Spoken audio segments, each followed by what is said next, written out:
Okay, thank you very much for the introduction and for the invitation. It's an honor to be here sharing with you what we do and what is our research about.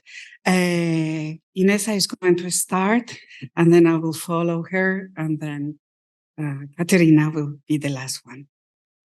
Thank you, Raquel. Thank you, Nuria. Thank you, organizers, for this wonderful opportunity to present our research. Just want to check if this works. Sorry. Yeah. Does it work? No. Yes. But I mean, I cannot change the next slide. So no. Sorry.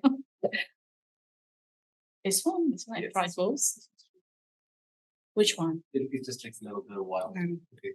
What, this one? Which one? Sorry. Yes, you're correct. This one. Yes. Okay. Good. Sorry.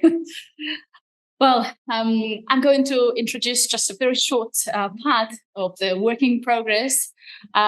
These are just small parts of what we're going to hopefully publish next year with my dear colleague and by extension thesis supervisor, Dr. Nuria Casado. I'm really grateful to her for all the help. So my topic will be based on the crisis of aging. It is said that our Western world is experiencing the crisis of aging population, which influences a variety of public and social spheres. As a social mirror, theatre has reflected major world crises from different perspectives, and the increasing work in the field of theatre and aging studies proves that later life is commonly depicted as worrisome, problematic, and even apocalyptic. But all world crises, as feminist sociologist Silvia Volve affirms, usually disadvantage women more than men. Theatre, again, reflects this cultural trend through the shortage of role for mature actresses and their stereotypical characterization in the dramaturgies on later life, in which the figure of older woman has become a metaphor for vice, dread, and crisis itself. Sorry about this doesn't work. I just tried all of them. You tell me. Okay. Do you mind? So it's definitely just button. Just point it. Point it that way. This one. Yeah, it's already. Okay. You Good. do it. You just give me. Yeah. Tell me what. When I do. Okay. I did it before it didn't work. Sorry, I apologize. So within this apocalyptic social and cultural scenario, dystopia has received special attention. Dystopias have commonly been based on fears such as poverty, death, or fear of old age, and they often refer to the imagined future worlds in complete crisis. But within the context of our gerontophobic culture, which perceives older people as threatening the well-being and stability of future generations, it would be relevant to talk about demo-dystopian or demo-dystopian narratives. The term coined by sociologist Andreu Domingo refers to a dystopian subgenre that presents demographic evolution as a social problem in need of a usually urgent solution. Dystopias have established themselves within literary and cinematic fields, but their theoretical renderings are considerably lesser in number. So today I would like to focus on contemporary demi-dystopian plays. The cases and points, thank you, Raquel. The cases and points are Evening at the Top House by the well-known American playwright Wallace Shawn and Animals by the emergent British playwright Emma Adams. Both plays premiered in 2015, and in both dramatic worlds, the combination of old age and gender reflects the current ambiguity of the new normal. That is, the contradictions between the idea of social progress on the one hand and the fear of old age that characterizes our culture on the other, for which women are doubly discriminated against. Evening.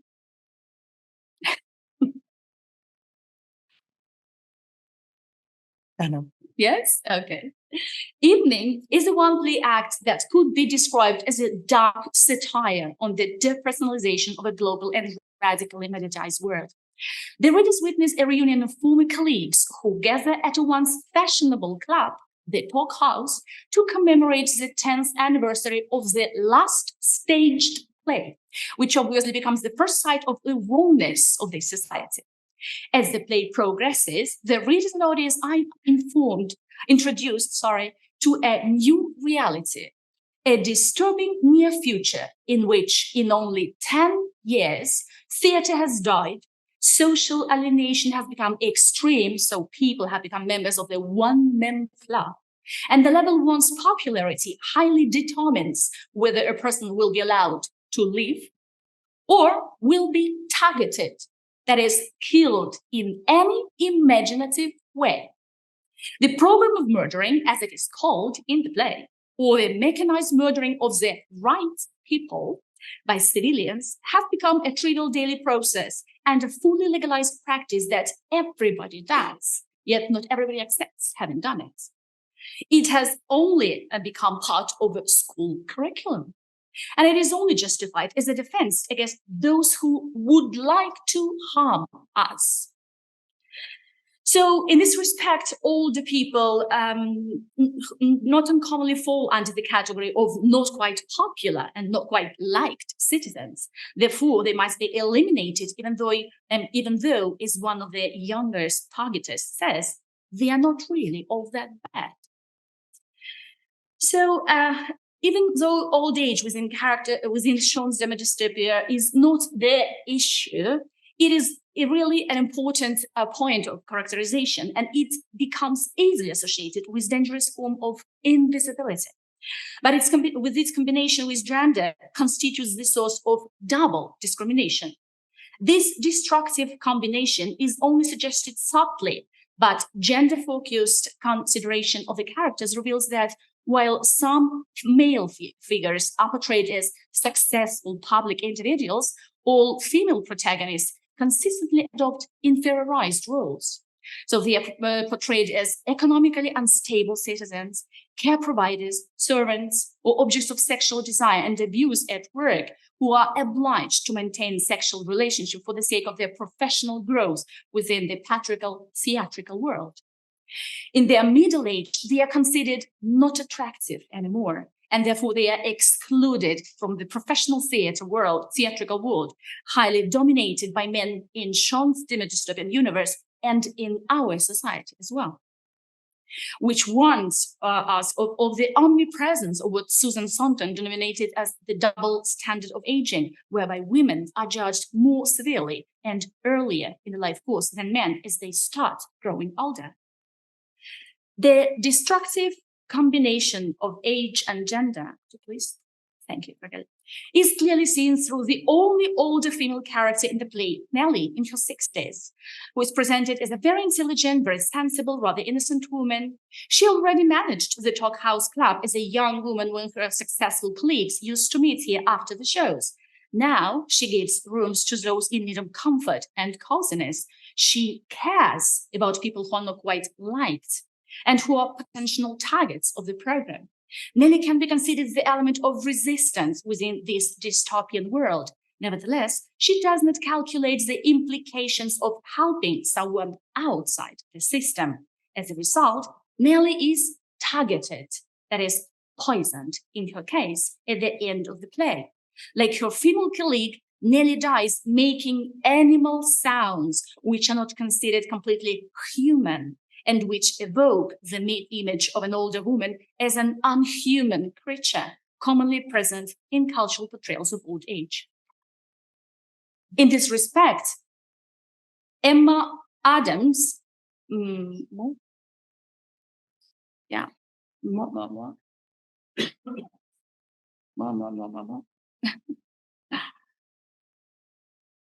again. Okay. Here we are. In this respect, Emma Adams' black satire, Animals, complements this dystopian version of female old age. The play, set in 2026, 16 years after a natural catastrophe that brought with it major environmental and sociological changes, Adams' play portrays Britain struck by a new catastrophe, namely the overpopulation of older people, a demographic change commonly equated with the magnitude of a disaster in our society as well. This is a play with a clearly dystopian plot of age-related killing. It projects the near future in which the combination of ageism, sexism, and ableism classicism leads to the massive form of eldercide, as Margaret Gullette would say it. The reader viewer is introduced into the world of chaos in which children are literally bubble wrapped, while everyone who is 60 becomes officially useless or officially worthless, and as such is submitted to involuntary euthanasia, executed by the utility inspector, who visits every house to check the validity of green or amber permits, the only proof of one's usefulness, efficacy, and legitimacy.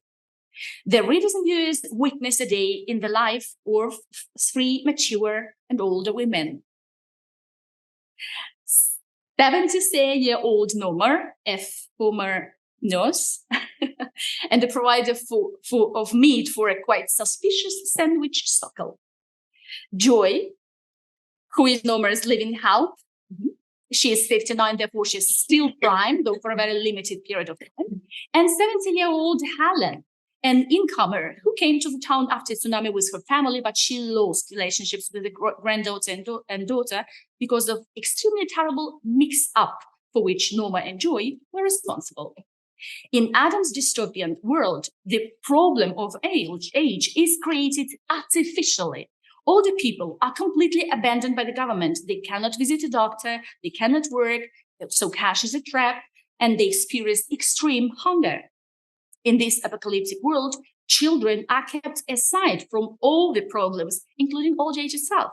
So in fact, old does not exist in this world. It is rather masqueraded, as Kathleen Woodward would term it, under useful appearance and facelifts that not everybody can afford.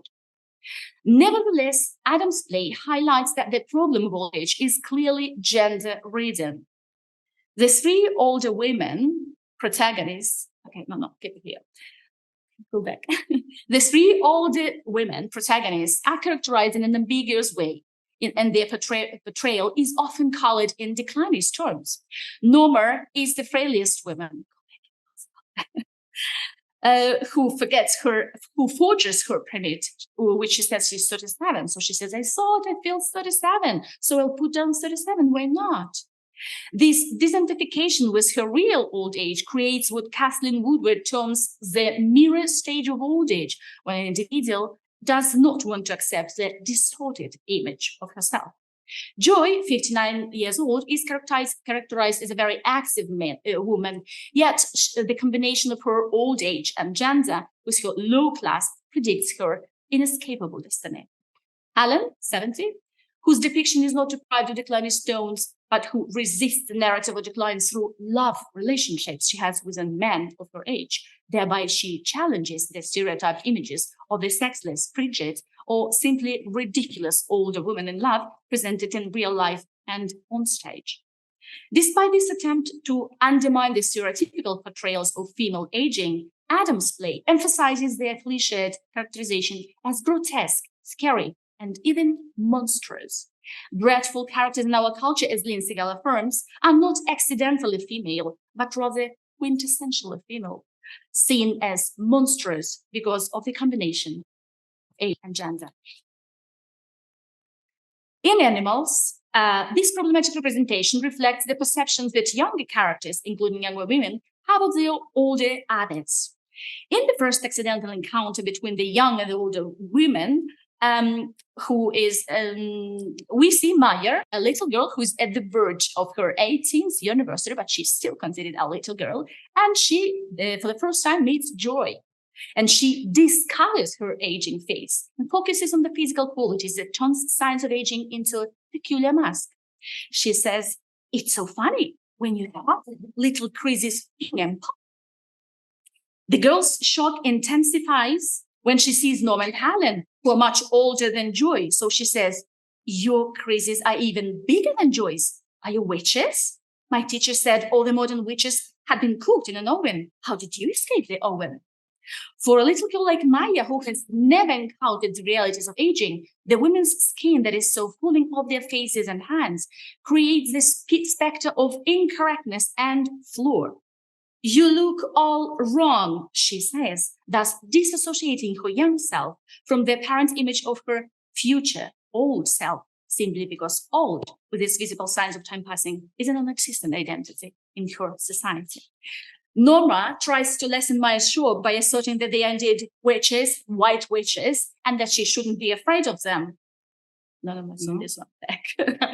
And she suggests putting on the so-called face supports, which, as stage directions indicate, are very large rubber bands that Norma pulls around her jaw and forehead, affecting a kind of instant, if horrific, facelift and provoking her some pain. Through those comical effects, Norma's old age speaks to Maya, to borrow from Woodward again, through a grotesque mask, which, by intending to hide Norma's identity, an older human being, actually enhances her age in a ridiculous way. It is, however, the profound ageism and sexism to which older women are subjected that transforms Adam's dark satire into a Gothic demi-dystopian play. In one of the final scenes, a terrible mix-up that completely ruined Helen's granddaughter. This one. Before, yeah. And separated her from her life forever, is clarified to reveal that Norma, Joy, and their friends are actually eating human meats in their sandwiches, which they obtain from windfalls or lost children whom they murder. Helen also acknowledges the truth she has been looking away for a long time, each time she came to Norma to eat sandwiches. Norma's words when she tries to justify the terrible mix-up with Helen's granddaughter, saying, "We would never eat a neighbor's grandchild. We're not animals." And Joyce repeating "animals" in the overlapping line, similarly underline the conundrum provoked by the dehumanizing effect of the dystopian universe that the older women inhabit. So through this brief look at the theatrical representations of old age, I tried to demonstrate that the increase of the demi-dystopian tone signals the anxiety and uncertainty about the future caused by the growing aging demographics. It is indeed really important to pay attention to what they really trying to tell us, because they are what Trish terms exploratory dystopias that deliberately represent anxiety-provoking future to critically interrogate our ageist and sexist present. Sean's and Adam's plays can also be considered part of what Alex Sears identifies as in-your-face theatre. That is, theatre that forces us to look at ideas and feelings we would normally avoid because they are too painful, too frightening, too unpleasant, or too acute. We avoid them because what they have to tell us is bad news.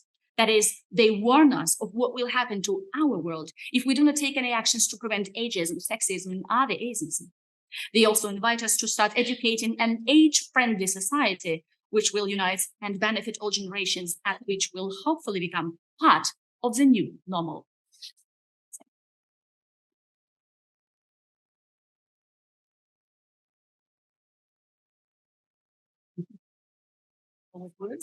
No.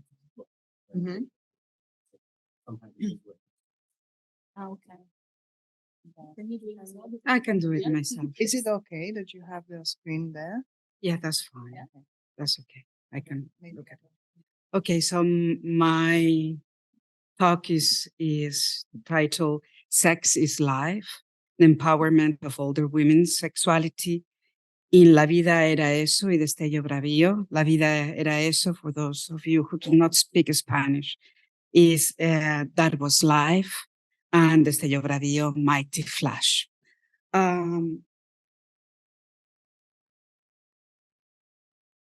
me see if it wants to work. No, that isn't the way, you see? It's not. There we go. Yeah, okay. So I'm going to talk about two Spanish films. And I know I'm aware that some of the members of this audience are not familiar with the Spanish film, but the Spanish film up to now has been following the trend, the path of the American Hollywood film, no? In when we call the mainstream film. So I'm going to repeat a little bit what Nuria and what Inesa have said about the big scholars working in the field. But I think it's good to frame a little bit my analysis and showing you the reality of a Spanish film, mainly made by female filmmakers, directors. So Western hegemonic discourses represent define old age as illness, loss of sexual vigor, lack of physical attractiveness, I cannot say it, and unproductivity, called 1993. With regards to film, the viewer is positioned as a young and as a result superior, and is expected, the viewer, to feel sentimental compassion when gazing, looking at old people, older people. That's what Woodward would say in 2006. Audiovisual culture, in fact, emphasizes the representation of young, white, heterosexual men as sexually active.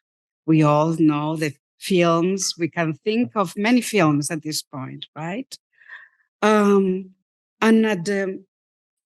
as we age, the actors, male and female, are aging along our own aging, right? So from my generation, there are three on the screen. One is George Clooney, the other one is Meg Ryan, and the other one is Emma Thompson for a film that Nuria has written about. But, the simultaneous silver temples of both the audience and the celebrities have led to an increase in films and television series that we know that there's many of them, right?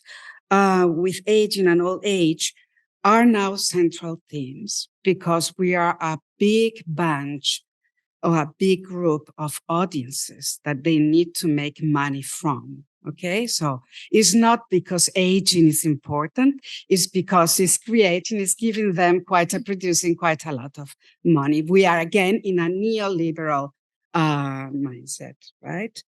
But I also claim that ageism that we see on the screens is also marked by gender. It's not new because Susan Sontag already said it many years ago. And she said, aging is the social convention that elevates man, George Clooney, but progressively destroys woman, Meg Ryan. How many movies have you seen with Meg Ryan on them? Not that many, right? How many with George Clooney? Many, right? Good. Older women are less visible and lacking erotic interest. Showing them naked on the screen is not something that we see it regularly. It's very rare. When they take on lead roles in Hollywood films, their deficiencies are generally pointed out, exaggerated, and stereotyped through following what Teresa De Laurentiis said about gender is what we call Seki and Medina call the technologies of age. Just like sex and gender, age is the product of social technologies. It's a power tool. Lynn Sander, in her definition of affirmative action, argues for a theoretical space that recognizes the material particularities of the aging body, proposing the concept of affirmative aging. Any body is a different body. All of us have a different way of aging. Affirmative aging is not anchored in positivism or success, but in the acknowledgement that aging entails becoming different. The changes in the aging body offer radical ways to reconsider gender, embodiment, and sexuality. And we have Emma Thompson as an example of that. Woodward will go even forward and will say that, all our gazes are biased through what is called the youthful structure of the gaze. That's why some watching the naked body of Emma Thompson in that shot will become a bit nervous, right? Because we are not used to see older female naked bodies. Good. So here in Spain, I have this is the framework, and now I'm going to talk about Spain and Latin America a little bit as well. So one of our own, or two of our own experts on aging in Spain are Ana Freixas and Barbara Luque. And they claim in 2014 that the desire of older women is alive, and highly diverse. Female eroticism in all age goes beyond heteropatriarchal norms that limit women's sexuality to reproduction. The menopause is seen as the end of life for all women, right? Intercourse, the identification of sex with love, and the sinful stigma associated with masturbation. An older woman masturbating is nowhere to be seen on the screen and is not desirable.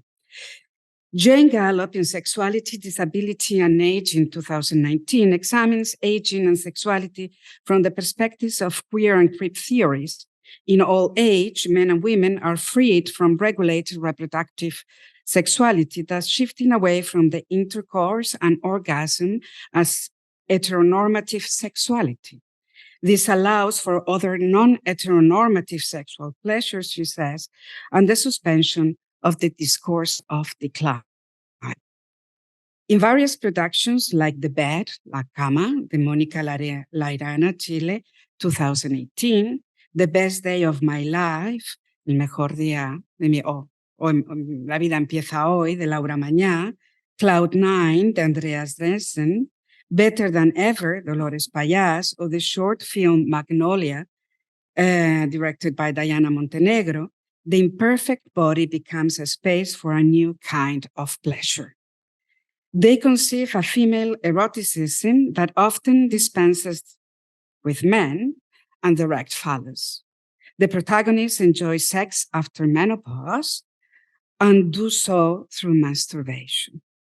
Age, as it happens in Good Luck, Leo Grande, when she is not able to have an orgasm with this young guy, right? But at the end, she has pleasure through masturbation. Age is never an impediment to achieving orgasm, Seki says, with or without the need of a penis. So, next one. The haptic eroticism centered on the mature female body focuses on what Sandberg says, affirmative bodies that age, bodies that aspire to recognize the specific material aspects of the aging body in terms of difference, but without understanding it is a body marked by decay, scarcity, or denial. Laura Marks goes a bit farther when talking about films, and she says that instead of the male gaze, she talks about the touch as a feminist strategy. A mature female eroticism, which can be called, in the words of Carla Lonzi, clitoral sexuality. It is not a porno movie, okay? In these films, visual pleasure is replaced, visual pleasure was Laura Mulvey's concept, is replaced with haptic pleasure. And I'm going to talk about these two films, starting with The Mighty Flash, Destello, Bravío. The aging female body, I think, yes. The aging female body in hegemonic discourses is constructed as either invisible, as we said at the beginning, or visibly decrepit. There is something that is called the gyno horror subgenre, in which older women are presented as monstrous and represent aging. There is a Spanish film, horrible film from my point of view, which is called The Grandmother, La Abuela, right? In which is the body of this decrepit, horrible grandmother, old, comes to hunt the granddaughter, and we can see that, follow that path in, that history in many films, in Hollywood films, right? So lacking the ability to provoke or elicit desire, in contrast to the young and desired body. The ageist binary of youth and old age in this kind of films prevail. In the stage of bravio, young normative bodies are not shown, with the exception of the scene in which an older man, the only man that appears in the film, hires a very young girl to watch her naked and spilling a glass of milk over her body. That's the only scene in which you have a man watching a young body. It's very representative of what is the imaginary that she is representing, the director here. No, it's not changing. It's in the way. Sorry. There we go. So Nuria showed, and I'm very happy that she showed a picture that it was more or less the same. One of the techniques that these filmmakers use is to isolate women. If you don't see normative bodies, if you don't see men, this becomes the new normality. Okay? So here they are not younger. They can be different in ages, but as you see, these are not normative bodies. They are not normative women. We cannot compare them with a younger character, who is the central character of the film. So they dismantle the binary young and old. This is one of the techniques that they use. And in the stage of bravio, that's very obvious because women are always together, and they are touching themselves. It's a crazy film that I recommend everyone to, because they suddenly eat something and they become very sensual and erotic, and they start dancing and they start touching themselves. They do not touch the others, okay? They're just there. Okay. Here, the second film is La vida era eso, that was life. And here, yes, you have the contrast between the young and the old. But in this case, the young dies and the old doesn't. So what these two women, the encounter creates is that the older woman rejuvenates, but not physically, but mentally. She had been up to that point a housewife, oppressed by the husband, cooking, and the children.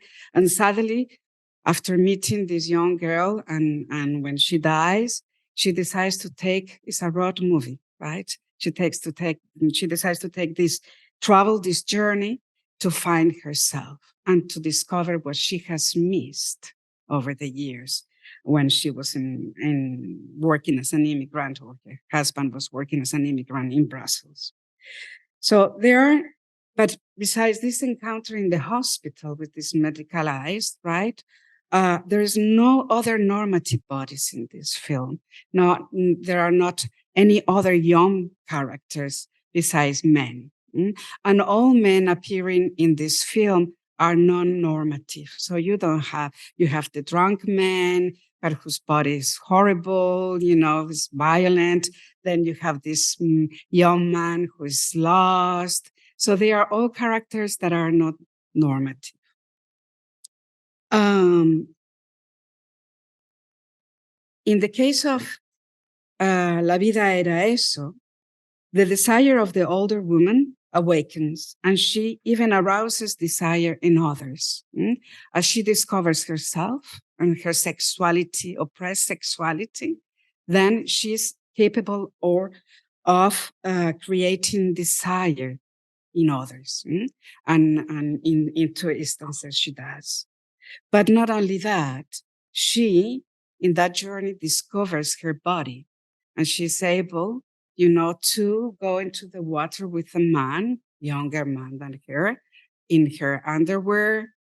And then when she gets back to Brussels, she decides to buy a swimming suit and look at herself in the mirror as a way to recognizing her aging body as a perfectly normative, normal body, and be proud of herself. But not only that, this older woman, after that journey, kind of needs her own space and tries to move away from the husband and the children who are oppressing her, and starts exploring her body.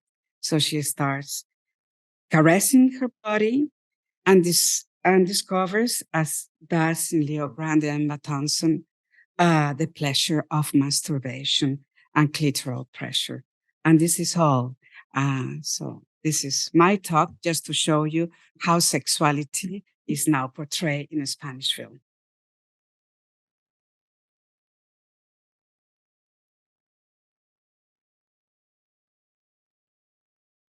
So my contribution goes in a similar line with Raquel's. So I'm going to talk. Yes. Okay. About the visual representation of female body in comics. Yeah, comics as a media, when we say comics, it directly associates with the genre of superheroes. So we have the Superman that was born in 1938, and 3 years after, we have Wonder Woman being born as the female counterpart to Superman. And they appear in times of political instability in the United States and, well, in the whole world, because it is around the Second World War. So their role is clear. They are there to fight the enemy and to protect the nation. That's also why Umberto Eco said in his essay, The Myth of Superman, that they are depicted as young, as strong, because they become a kind of archetypes. Yeah. So the archetype, a positive hero, as Eco says, has to embody the power, the power demands which the average citizen nurtures but cannot satisfy. So they have special powers, and of course, what the other normal human being cannot do is not to age, being ageless. As you can see, they are depicted as young and strong. The gender roles are very clear. We can see that Wonder Woman, the evolution actually of the costume of Wonder Woman through the ages gets shorter and shorter. Oh, thank you. But that's another story. Yeah. They also embodied somehow the constructed image of the ideal masculine and ideal feminine body. Yeah, they are young, strong, healthy, slim, yeah, and all this, because they have to be so, yeah, because they need to be there to fulfill the role. Therefore, once we question whether this superheroes can actually age, we say no, because first of all, the saga would be over, and it is something to be continued. But also because they would break the archetype of the protector, yeah, of where the nation puts their hopes. But there are indeed some narratives where the superheroes age. In the first case, you have one episode of Superman when Superman is shot some electromagnetic shots and he ages. And there is the Wonder Woman saying, "Let me help you. Here, sit down and rest." Yeah, repeating the stereotype, the ageist trope of narrative of decline. I'm old, I'm unable to do anything. In the case of Wonder Woman, we can see her in Kingdom Come, an alternative graphic novel by Mark Waid and Alex Ross from 2008. She's the secondary character there. And it is by the end of the story where she sits at the table with Superman and Batman. And Batman is the one giving us back. And he says, well, for an ageless Amazon of perfect physique, you're put on a pound or two. Yeah, so the female role, the Amazon, the symbol of power, yeah, when once aged, she puts on weight. So no, these are narratives that don't break the stereotypes of age around age and aging. Yeah, but indeed we can have, yes, we can find a way how the superhero narratives can break the stereotypes around aging. Yeah, and it is the symbolic dimension of the costume that is used in many campaigns and in artistic projects such as this one that I'm showing you by Jason Vardiar-Mosky, Wintered Fields from 2015, where he depicts his grandmother who suffers from Alzheimer in the costume of Wonder Woman. Yeah, instead of pointing to the decline, to the disease, the costume has the symbolic meaning of empowering. Moreover, Wonder Woman is there also in the history of comics to break the stereotypes of the damsel in distress because she is able to free herself from the bondage. But she does not break as such as a character the ageism. However, fortunately, we have many graphic narratives coming or appearing in these 2 decades, and one of these is l'obsolescence programmée de nos sentiments de Zidrou. I'm going to the field of French graphic narratives because I'm a hybrid scholar, English, half French. So we have the character of Méditerranée, who is an aging woman, and after the death of her mother, after the burial, she is actually the oldest person in the family, and she is constantly reminded of this fact by her brother and by society. It is the society, the pressure from the society that makes her think of her being actually old. Yeah, because in her mind she's not. It is on the bus.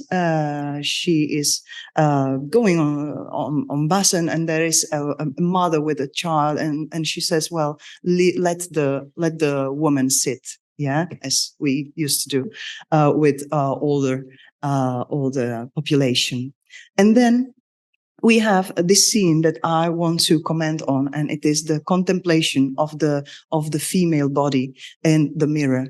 Yeah, she sees herself. She observes herself in the mirror once. In the first image, she's wearing a coat, but then she's naked, and she sees the imperfections. Yeah, the fact that she used to be a model when she was young is also somehow enhanced by the fact that she sees her body as defective somehow. Yeah, and going in the line of what Elizabeth Markson in 2003 says, the story of aging begins with the body.